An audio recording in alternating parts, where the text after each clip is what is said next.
Eh bien oui, aujourd'hui, par un intéressant retour des choses, pourrions-nous dire, voici un Africain qui s'est fait missionnaire au Québec. Monseigneur Dogmo, c'est pas à vous que je vais apprendre que le Québec a été un grand exportateur de missionnaires au cours de son histoire, dans les pays d'Asie, en Amérique latine, et aussi beaucoup, je crois, en Afrique. Voici que tout à coup, vous nous arrivez, un peu en missionnaire, je crois, chez nous. Comment vous vous sentez dans la peau d'un missionnaire africain au Québec?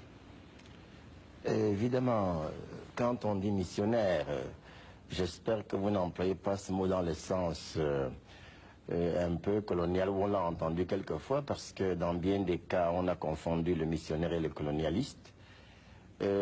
Ici, le missionnaire prend son sens évangélique de quelqu'un qui vient annoncer la bonne nouvelle de Jésus-Christ. Évidemment, des circonstances particulières de l'histoire de mon pays m'ont amené à me trouver tout à coup au Québec, et où vraiment je fais tout ce que je peux pour continuer en tant que prêtre et en tant qu'évêque à proclamer le message de sauveur du Christ. Donc je crois qu'au fond, on pourrait dire que le plus grand succès des missionnaires, c'est nous, puisqu'au fond, leur œuvre visait à planter l'église chez nous et à faire en sorte que nous aussi en retour, nous puissions vraiment travailler pour planter l'église partout dans le monde. Je crois que vous avez raison. Vraiment, je me trouve très bien chez moi ici à Québec, surtout si j'ajoute que les Québécois sont extrêmement gentils et accueillants, car ce n'est pas le seul pays francophone que j'ai visité dans ma vie. Et je suis vraiment fier de voir à quel point ils ont été tellement gentils ici à mon égard et très accueillants. Je me suis senti assez vite chez moi, chez vous. Mais il n'y a pas eu quand même un choc culturel. Vous quittez le Cameroun, qui est votre pays d'origine. Vous arrivez pour la première fois en Amérique du Nord.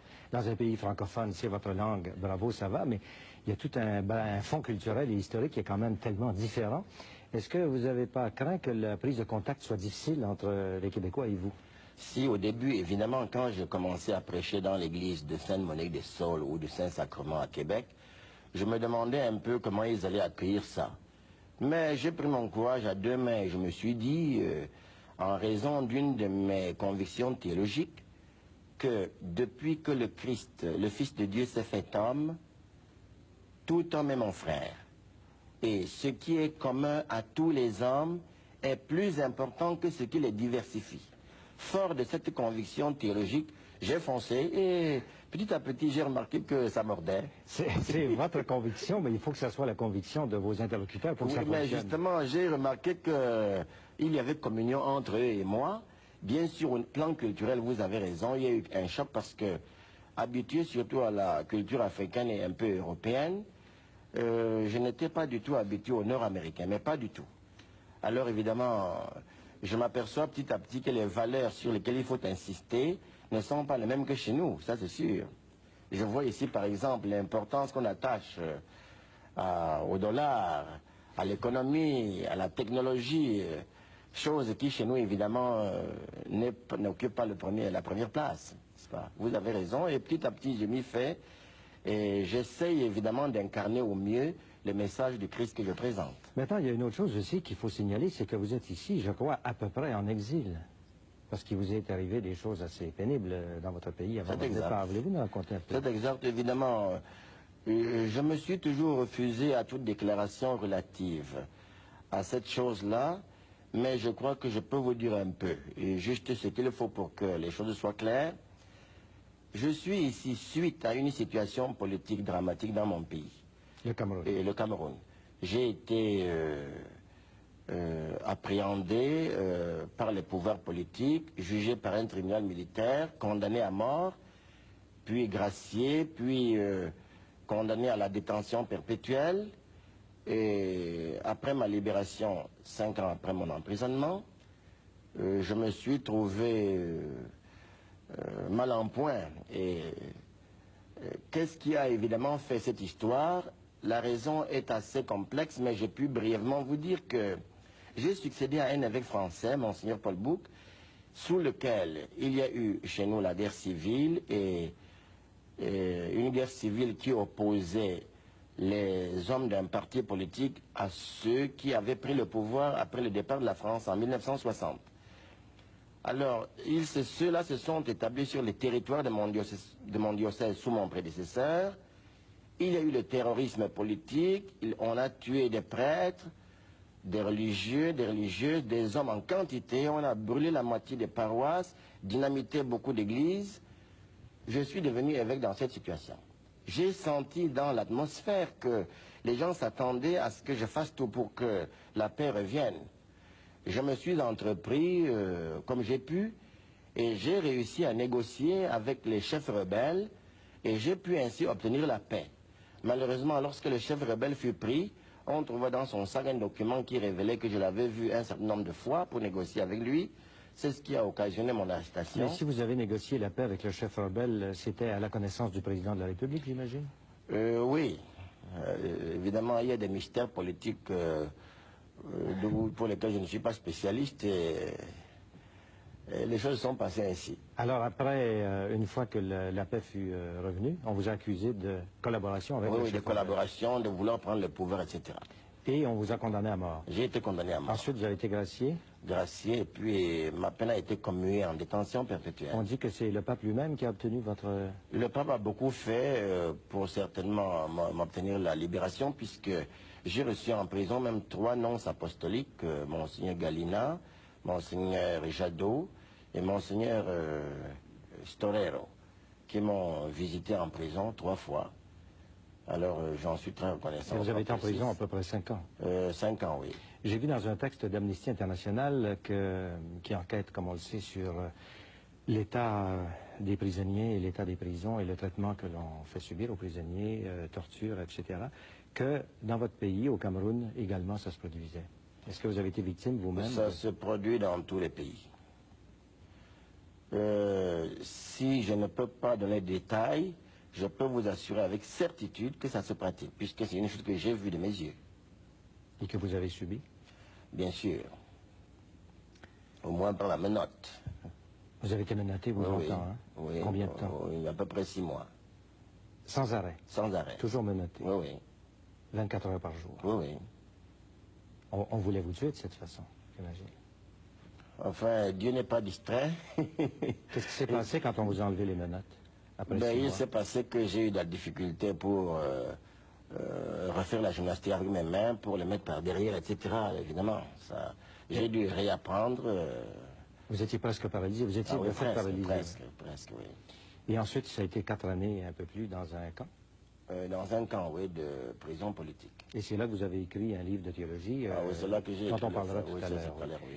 Bon, alors écoutez, vous êtes devenu prêtre et puis ensuite évêque, vous avez été professeur aussi au séminaire et tout ça. Vous êtes né sous le régime colonial français, le Cameroun n'était pas indépendant. Oui, c'est ça, je suis né sous le régime colonial français. Et vous êtes le fils ou le petit-fils d'un roi, je crois? Enfin, je suis, c'est-à-dire mon père... par ma mère, oui, qui est fille d'un petit roi nègre. Qu'est-ce que ça veut dire, un petit roi nègre? On a l'expression ici souvent et on ne sait pas ce que c'est. Mais un petit roi nègre, ça veut dire que ce ne sont pas des rois aussi puissants que Louis XIV, vous voyez. Non, j'imagine. La preuve, c'est qu'ils ont été colonisés, ils n'ont pas été foutus de se libérer, n'est-ce pas? Donc, vous savez, les rois nègres chez nous, ce sont des types de même puissants. Celui dont je parle de la famille de ma mère avait tout de même une 50aine de femmes. Une cinquantaine de femmes. Quand on dit polygame, ce n'est pas une théorie, c'est une réalité. Et ce n'est d'ailleurs pas nouveau. Vous savez que dans la Bible, dans le livre de Samuel, on raconte que Salomon avait 1000 femmes, hein, 700 femmes et 300 concubines. 50 femmes après ça, vous savez, ça paraît pas grand-chose. Ça, c'était votre grand-père. Oui, il y avait 50 femmes. Il y a eu combien d'enfants, lui? On mettait plus de 100. Plus de 100. Plus de 100 enfants. Plus de 100. J'imagine qu'il faut être riche, évidemment, pour ça. Ah, bien sûr. Un polygame est un capitaliste à sa manière, mais c'est un capitaliste, c'est sûr, c'est sûr. Oui. Un pauvre ne peut pas être polygame. Le pauvre n'est pas polygame. Il se contente d'une femme. Je me souviens que j'ai demandé à un chrétien, mais monsieur Marcus, se demande, tu n'as qu'une femme. Il disait, mon père, mais où est l'argent? Où est l'argent? Si j'avais l'argent, j'aurais bien sûr, un polygame en esprit. Mais alors j'imagine que ça signifie, sur le plan de l'esprit de famille, quelque chose de tout à fait spécial. C'est très spécial, parce que l'enfant, voyez-vous, est éduqué surtout par la mère dans une famille polygamique, surtout par la mère. Le père intervient pour les questions peut-être de dépenses scolaires, mais pour nourrir, tout ça, c'est la mère, hein. C'est la mère. Mais, Et beaucoup de nos prêtres noirs et de sœurs noires, religieuses noires, sont filles de familles polygamiques comme ça. mais vous êtes tous fils et filles du même père, mais non pas de la même mère. Est-ce que vous vous considérez comme des cousins ou comme vraiment des frères? Comment ça Mais on fonctionne? les appelle les frères. D'ailleurs, en Afrique, en ma langue, au Cameroun, on n'a pas le mot cousin, neveu, tout ça. On dit toujours frère ou sœur. Hein. Comme dans la Bible, quoi. Donc vous êtes tous ensemble, c'est tous Ah oui, c'est comme ça, frère. une grande famille. Une grande Vous vous famille. mélangez pas avec les mères, non? Non.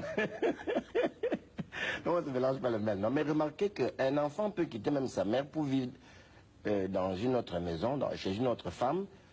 Tout est tellement frère et sœur qu'ils vont manger ici, ils vont manger là-bas. C'est vraiment...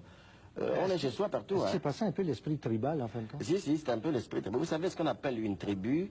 C'est un ensemble d'hommes issus du même ancêtre. C'est ça. Oh oui. Donc c'est vraiment la tribu. C'est vraiment Ce que la- nous on appelle la famille, chez vous, étendue à cause de la polygamie. En gros, c'est à cause de la polygamie. Mais ça n'a pas dû être facile. Votre mère était chrétienne, je crois. Ah, elle était chrétienne, oui. Mais vous voyez, justement, les enfants des polygames peuvent aller à l'école, à la doctrine, et c'est comme ma mère, quoi. Oui. Ils vont à l'école, ils peuvent se convertir, il n'y a pas d'objection ni d'obstacle de la part des parents. Mais le père, lui, le roi, lui, il n'y a pas eu d'objection? On ne peut pas le baptiser parce que l'évangile n'est pas tout à fait pour ça, n'est-ce pas? Pour la polygamie. Non, mais lui n'a pas d'objection à ce que ses Non, mais enfants non, changent de religion.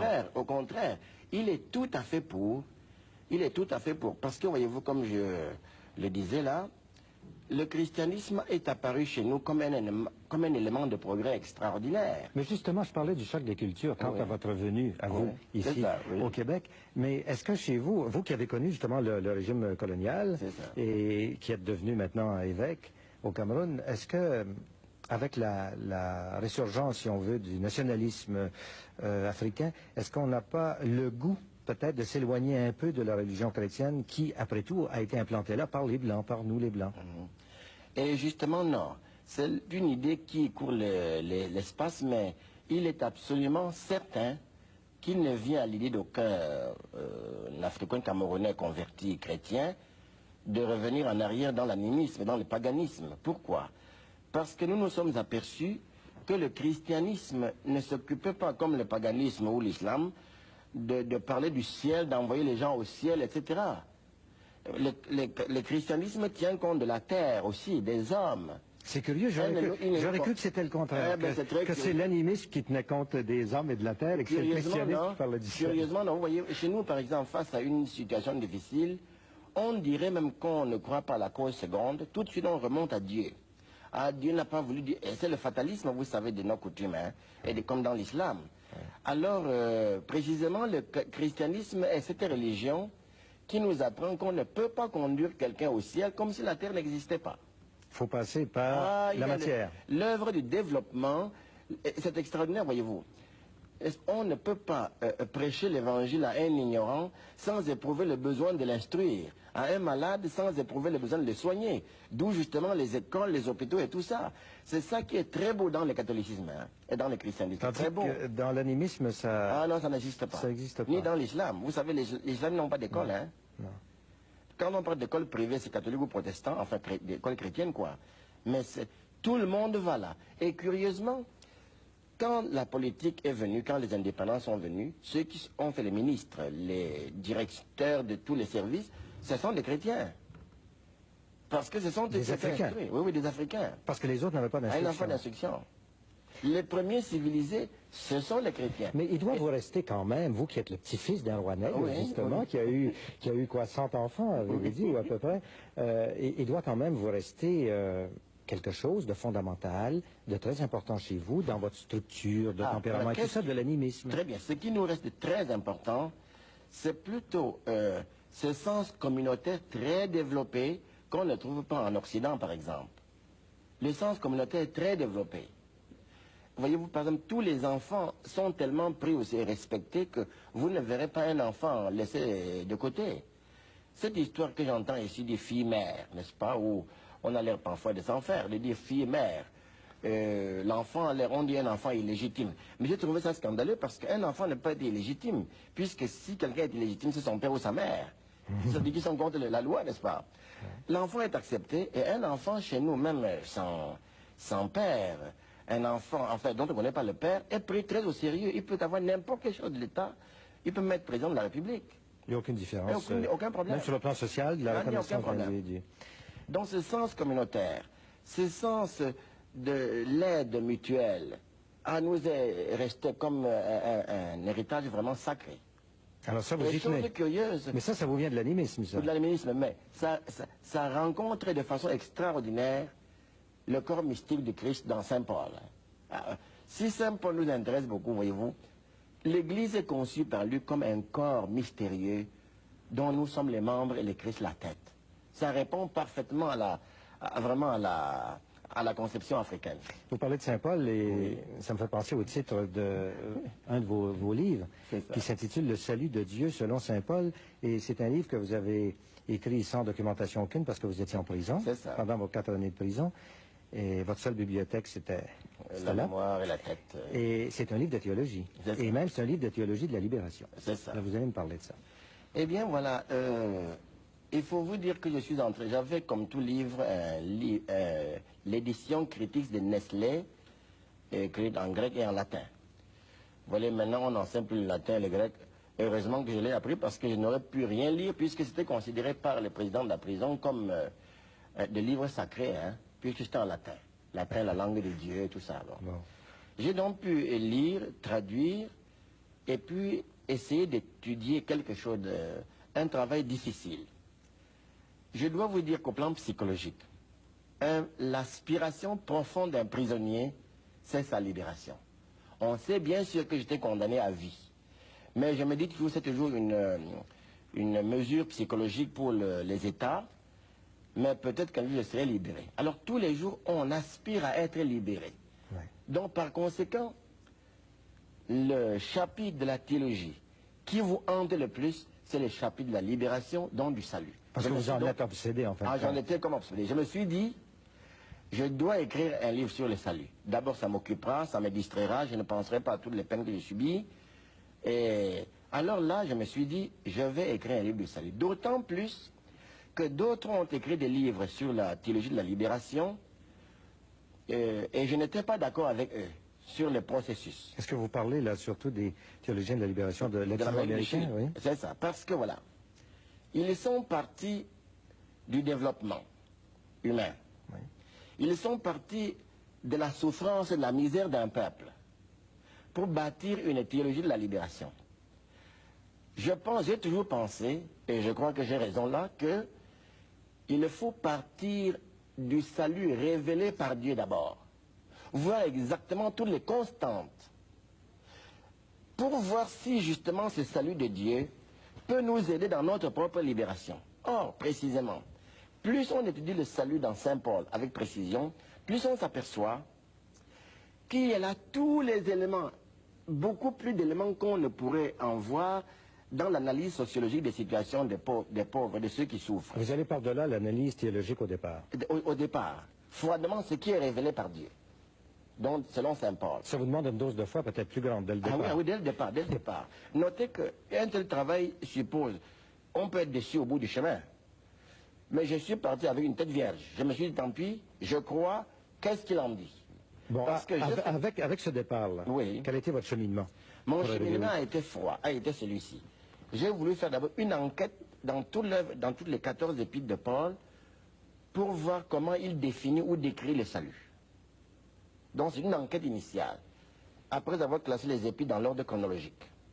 Puis, dans un deuxième chapitre, j'ai essayé de dégager, comme avec un ordinateur, les constantes sans lesquelles on ne peut pas parler du salut. Ouais. Et j'en ai trouvé 5. Lesquelles? Le péché, Dieu, Jésus-Christ, la foi et l'acte salvant de Dieu, et l'acte même de libération par Dieu. J'ai trouvé ces 5 éléments nécessaires sans lesquels il n'y a pas de salut. Alors, j'ai approfondi chacune de ces idées dans un chapitre particulier. Le péché, c'est quoi? Dieu, comment Saint Paul le voit? Le Christ, comment est-il vu? La foi du pécheur, comment est-elle? Comment Dieu opère pour sauver? Est-ce qu'il enlève d'abord une misère ou bien il pose, il enlève, ou bien il met et pose un seul acte qui libère? Alors je découvre finalement que dans le fond, si je me mets dans une salle obscure, Dieu n'enlève pas d'abord l'obscurité avant de mettre la lumière. C'est le jet de la lumière qui fait disparaître les ténèbres. C'est de la part de Dieu. Mais l'homme voit libération et puis grâce de Dieu. J'ai finalement vu que l'homme que Dieu sauve n'est pas un homme abstrait. C'est très important ça. Ce n'est pas un homme abstrait. C'est un homme dans des circonstances précises. Il a sauvé les Juifs, ils avaient une culture particulière. Il a sauvé les Blancs, ils avaient une culture particulière. C'est là que je me dis, peut-il nous sauver dans l'abstrait? Peut-on continuer la libération comme ça a été fait autrefois? Dieu peut-il sauver quelqu'un qui se trouve dans la misère sans s'occuper de cette misère? C'est là que je retombe à la thèse que je viens de dire tout à l'heure, que Dieu ne nous sauve pas, ne nous conduit pas au ciel comme si la terre n'existait pas. Donc, il ne peut pas nous sauver dans l'abstrait. Il ne peut pas nous sauver dans l'abstrait. Il faut passer par votre existence. Votre existence réelle. telle qu'elle. Alors, c'est là qu'à partir d'une existence, tout en sauvant l'homme tel qu'il est, et en lui parlant d'un bonheur qu'il aura plus tard, on lui montre l'analogie de ce bonheur déjà sur la terre. C'est très important. Parce que dire à quelqu'un, écoute, supporte, comme on disait autrefois, les phrases comme Karl Marx cite dans son livre, supportez ouvrier, hein, vous aurez la récompense de Dieu au ciel. Oui. Ça, c'est la vieille marotte. Alors, c'est pour ça que vous dites évangéliser un malade, c'est d'abord le guérir. Le guérir. Et évangéliser un ignorant, c'est l'instruire. Etc. Donc, avant de lui parler de la Bible, de Dieu, etc., vous allez essayer de le guérir. C'est ça. Mais, sans s'arrêter là, ce n'est pas une fin pour nous. Je ne dis pas que le soigner ou le guérir soit une fin.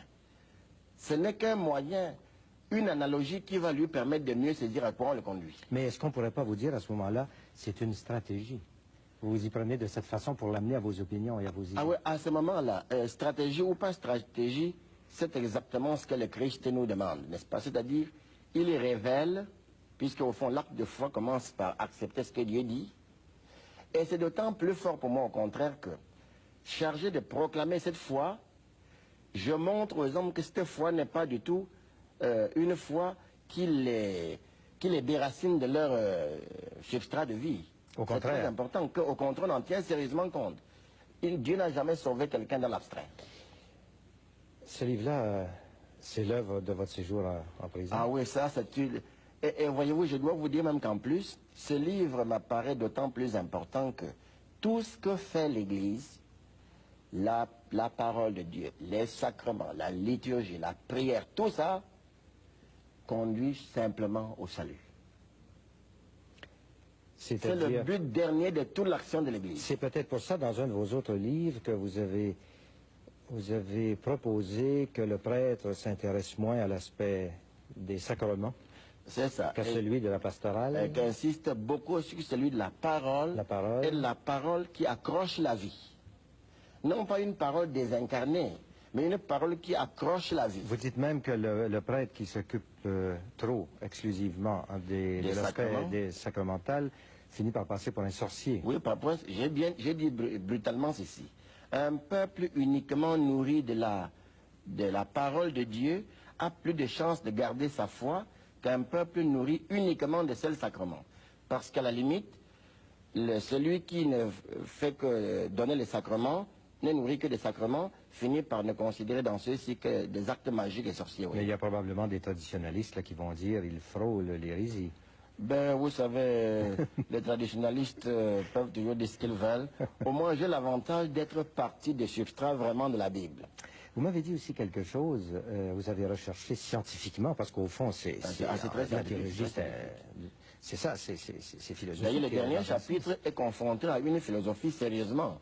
Mais, oui, que peut-être à cause de ce travail-là, vous vous êtes vraiment senti libéré par la prison. Ah oui, ça c'est à cause de l'écriture de ce livre-là ou quoi? Et en tout cas, je dois vous dire que tout ce que j'ai pu découvrir dans la recherche, je sentais une telle joie que je peux vous assurer qu'il s'est passé parfois des semaines, j'oubliais que j'étais en prison. C'est vrai, quelquefois, je cultivais les choux, les radis, en moment libre pour me distraire, mais ce livre m'a distrait sérieusement de la prison. Vous savez que les théologiens de la libération latino-américains sont discutés en certains milieux. Ils ont des amis, ils ont des ennemis, même au Vatican, je crois.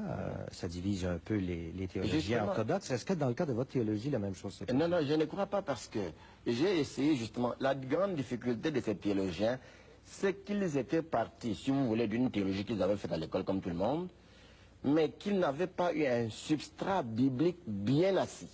C'était l'erreur. Tandis que j'ai commencé par la base. Jamais le Vatican ou les théologiens sérieux ne s'en prendront à vous si la base de votre travail vient de la révélation. Jamais. Voyez-vous, mon livre pourrait au fond porter en exergue le mot de Pie XI. Il dit, en 36 aux Semaines sociales de Lyon, de France, « L'Église n'évangélise pas en civilisant. Elle civilise en évangélisant. » Vous y tenez à cette citation? J'y tiens parce que, voyez-vous, ce n'est pas parce que je vais développer l'homme, je vais tout lui dire que quand il sera bien civilisé, je pourrai lui apporter la foi. Parce que si c'est ça votre idéal, quand il est bien développé, il n'a plus besoin de vous. Mais si vous avez un idéal supérieur à l'homme, parce que tout homme a besoin d'un idéal qui le dépasse, vous êtes sûr qu'en évangélisant, nécessairement, puisque l'évangélisation n'est pas abstraite, elle ne pourra pas ne pas atteindre et réaliser le bonheur de l'homme. Il n'y a rien à faire. Et vous, c'est ça que vous cherchez au C'est ça fond? que je cherche. Or, le drame justement de cette théologie, c'est qu'on a semblé commencer par elle civilise elle évangélise en civilisant. Elle est bâtie d'abord sur un phénomène de civilisation. Oui, c'est ça. Et puis après, on pourra, n'est-ce pas, ils sont trop malheureux, donnez-leur à manger, et puis quand ils seront rassasiés, bon, on peut leur prêcher. Mais est-ce que, à vos yeux, ça peut quand même correspondre à une situation d'urgence qui est la leur et qui est très différente de celle qui se passe en Mais c'est Afrique? pourquoi j'ai mis derrière le dos du livre que ce livre rendra service aux théologiens de la libération. Rendra service? Oui, si. C'est très astucieux comme remarque. Il faut dire, en terminant, où il est publié, il y a probablement des gens qui vont vouloir vous lire. Ah, ça, c'est sûr que... À quelle maison est-il publié? Il est publié aux éditions Pauline, ici à Montréal, sur le boulevard Bourassa. Ça s'appelle Le Salut de Dieu. Le Salut de Dieu selon Saint Paul. Monseigneur, je vous remercie et je vous souhaite bonne chance, bonne continuation. Vous êtes bien aimable. Dans votre évangélisation comme tous les du Québécois Québec. d'ailleurs.